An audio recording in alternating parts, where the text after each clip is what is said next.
મારી યુટ્યુબ ચેનલમાં આપ સૌનું સ્વાગત છે। હું હર્ષાબેન કટકિયા।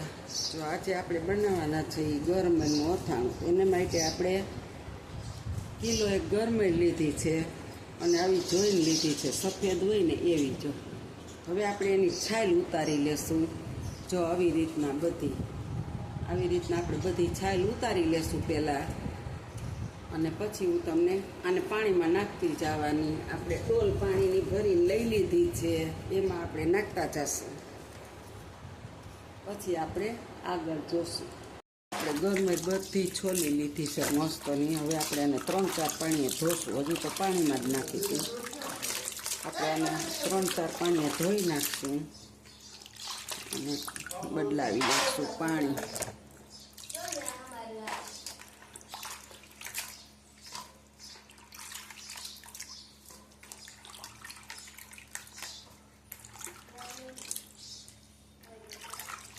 આપણે 4-5 પાણીએ ગરમેલને ધોઈ લીધી છે, રતાસ ઉપર છે મસ્ત। હવે આપણે ઘડીક રહીને આને બરણીમાં ભરી લઈશું, થોડીક વાર રહેવા દઈએ। હજી એક પાણીએ કાઢી નાખશું, કારું નીકળે તો। જો આપણે 4-5 પાણીએ ગરમેલ ધોઈ લીધી છે અને હવે પાણીમાંથી આપણે એને બહાર કાઢી લેશું। હા,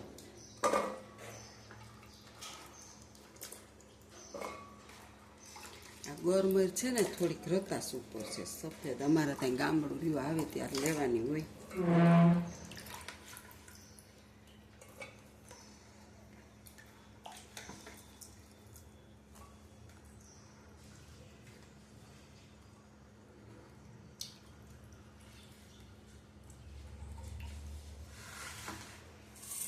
હવે આપણે આની અંદર નિમક નાખીશું થોડું।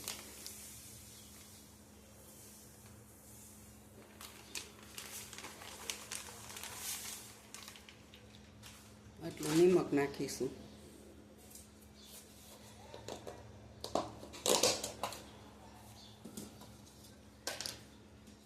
થોડીક હળદર નાખીશું।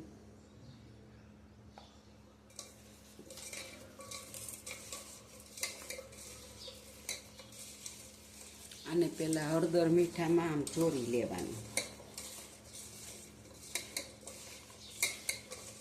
હવે આપણે બરણીમાં ભરી લેશું। જય ગણપતિ દાદા।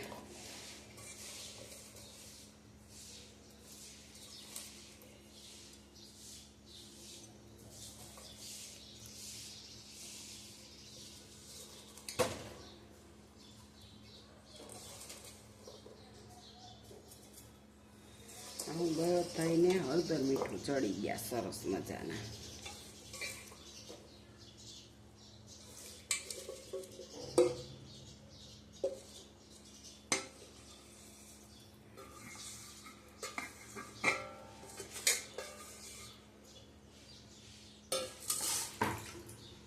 હવે આપણે એની અંદર ખાટું પાણી નાખીશું। આપણે 1 બોટલ જ્યારે ખાટું અથાણું બનાવ્યું ને ત્યારે ભરી લીધી છે, તો આપણે એ નાખી દઈશું।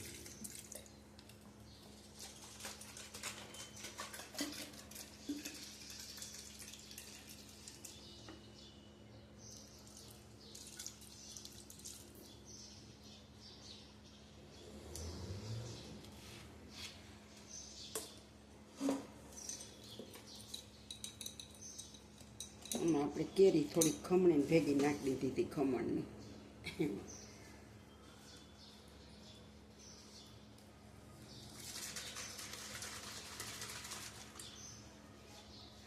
અને બીજી અડધી બોટલ છે એ પણ આપણે થોડુંક નાખીશું। પછી એટલું જોઈ ગરમેલનું થાય તો નહીં નાખી, નકર નાખી દેશું।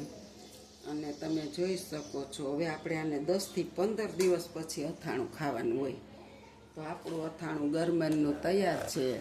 જો તમને રેસીપી સારી લાગી હોય તો લાઈક શેર કરજો, બેલ આઇકન બટન દબાવવાનું ભૂલતા નહીં। આવજો, જય બાબા સ્વામી। અને અથાઈ જાય ને 15 દિવસ પછી આપણે આને બહાર કાઢી લઈએ અને 1-2 કલાક પાણી સુકાય એટલી વાર રહેવા દઈ અને રાઈ ખાંડી અને બનાવીને તો પણ બહુ સરસ બને। પણ રાઈ ગરમ એટલે અમે નથી કરતા, પણ આ ખાટું જ કરી છે, બહુ મસ્ત બને છે। તો તમે બનાવજો। અને કોમેન્ટમાં લખજો કેવું થયું. આવજો. જય બાબા સ્વામી, જય ગુરુદેવ.